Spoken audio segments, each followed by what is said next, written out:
नमस्कार दोस्तों, आप देख रहे हैं रिपब्लिक समाचार और मैं हूं आपके साथ ज्योति यादव।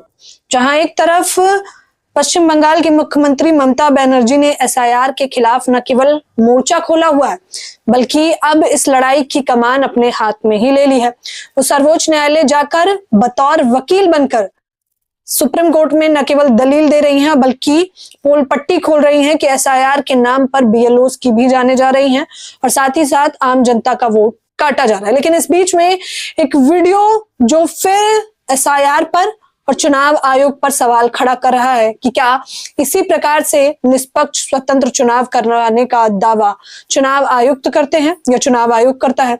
ये वीडियो देखिए, फिर इस पर हम विश्लेषण करेंगे। आपका अश्विनी कुमार, पिताजी का नाम श्री जगदीश सिंह। अच्छा, आपका क्या पद है इस क्षेत्र में? मैं सर प्राथमिक विद्यालय रामपुरा मौज में सहायक अध्यापक पद पे हूँ। अच्छा, और अभी जो एसआईआर में विशेष इसमें अभियान में बीएलओ बनाया गया मूंज में। अच्छा। हाँ।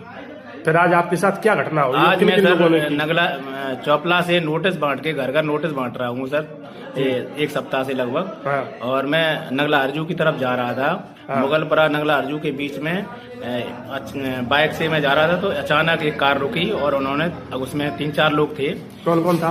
उसमें ध्रुव कटेरिया हाँ। आगे बैठे थे, ड्राइवर था, और एक उदय प्रताप कटेरिया थे। हाँ। पुत्र काशीराम। हाँ। इन्होंने सर कहा कि आप रुको और ये मुसलमानों के जो है बल्क में जो वोट आए हैं, हाँ। इन पे आप साइन करो और इस पे रिसीविंग करके इन वोटों को यहाँ से हटाओ। ये लोग यहाँ रहते नहीं है, इनके वोट काटिए।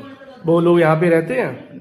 नहीं, कुछ लोग उनके वोट मैंने बनाए हैं, अभी वर्तमान में रह रहे हैं। अच्छा। 2-4 लोग नहीं रह रहे, तो मैंने कहा इस पे मैं जांच करूंगा, उच्च अधिकारियों को बताऊंगा।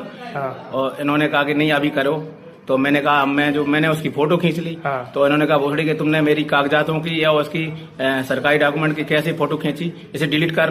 तो इन्होंने धक्का मुक्की की, मुझे जो है साइड पे करते हुए मेरा मोबाइल खींच लिया और मेरा पटक दिया। मोबाइल की स्क्रीन टूट गई और मुझे धमकाते हुए बाहर निकले और उन्होंने धक्का मारते हुए मुझे खींच के जो रोड पे ले गए। मैं अकेला था, ये कई लोग थे, तो इन्होंने मुझे जान से मारने की धमकी दी। जूता उतार के माँ बहन की गालियां दी, अभद्रता दी, बदतमीजी, और मुझे धक्का मारते हुए ले गई।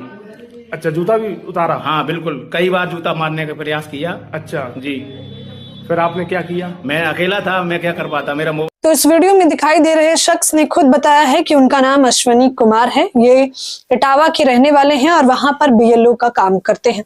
ये बता रहे हैं कि किस प्रकार से इन्हें मानसिक तौर पर दबाव बनाया जा रहा है मुसलमानों के वोट काटने के लिए। और सिर्फ दबाव नहीं बनाया गया बल्कि इनके साथ मारपीट भी की गई। कल ये कहते हैं कि जब मैं गाड़ी से अचानक से एक नेता आ रहा था, मैं रास्ते से गुजर रहा था, बीजेपी का वो नेता था, और वो कहता है कि इस क्षेत्र में मुसलमानों के वोट तुम्हें काटने हैं। जिस तरह वो कहते हैं कि इस क्षेत्र में मुसलमान है और उनका वोट कैसे काटा जा सकता है। इसके बाद अश्विनी कुमार की पिटाई कर दी जाती है, यानी कि उन्हें डराया जा रहा है, धमकाया जा रहा है, ये कहते हुए कि एक तबके विशेष का वोट काट दीजिए। इसको लेकर सपा प्रमुख अखिलेश यादव की प्रतिक्रिया, वो कहते हैं कि माननीय सर्वोच्च न्यायालय संज्ञान ले और किसी से उम्मीद नहीं बची है। जाहिर तौर पर अब एसआईआर के मुद्दे को लेकर, निष्पक्ष चुनाव को लेकर सबसे ज्यादा उम्मीद अगर किसी से बची है तो वो सर्वोच्च न्यायालय ही है। सभी लोग निगाह गड़ाए हुए हैं कि आखिरकार कब एसआईआर को लेकर, चुनाव आयुक्त को लेकर सर्वोच्च न्यायालय फैसला सुनाएगा। लेकिन ये पहली वीडियो नहीं है, इससे पहले भी हमने आपको बकायदा आंकड़ा, दैनिक भास्कर का आंकड़ा जो हाल फिलहाल में जारी किया गया था कि 19 दिन में 6 राज्यों में 15 बीएलओ की मौत। एसआईआर अभियान के दौरान गुजरात, एमपी में 4-4, बंगाल में 3, राजस्थान, तमिलनाडु, केरल में 3 मौतें। मौत का आंकड़ा दिन ब दिन बढ़ता जा रहा है, जिसमें खुद बीएलओ सामने निकल कर आ रहे हैं और कह रहे हैं कि उन पर दबाव बनाया जा रहा है वोट काटने का। हालांकि बीएलओ को इसलिए रखा गया है कि कोई भी फर्जी वोट ना पड़ सके, लेकिन क्या हो कि अगर बीएलओ पर ही ये दबाव बनाया जाए कि आपको वोट काटना है और एसआईआर में इस प्रकार से मदद करनी है, यानी कि सीधे सीधे बड़े स्तर की धांधली चल रही है, बावजूद इसके चुनाव आयोग मौन बैठा है। तो क्या चुनाव आयोग मुख्य तौर पर यही चाहता है कि इस देश में निष्पक्ष चुनाव ना हो, बल्कि लोकतांत्रिक देश में केवल एक सत्ता पार्टी में केवल एक पार्टी ही विराजमान हो? क्या इसी फिराक में चुनाव आयोग और चुनाव आयुक्त लगे हुए हैं?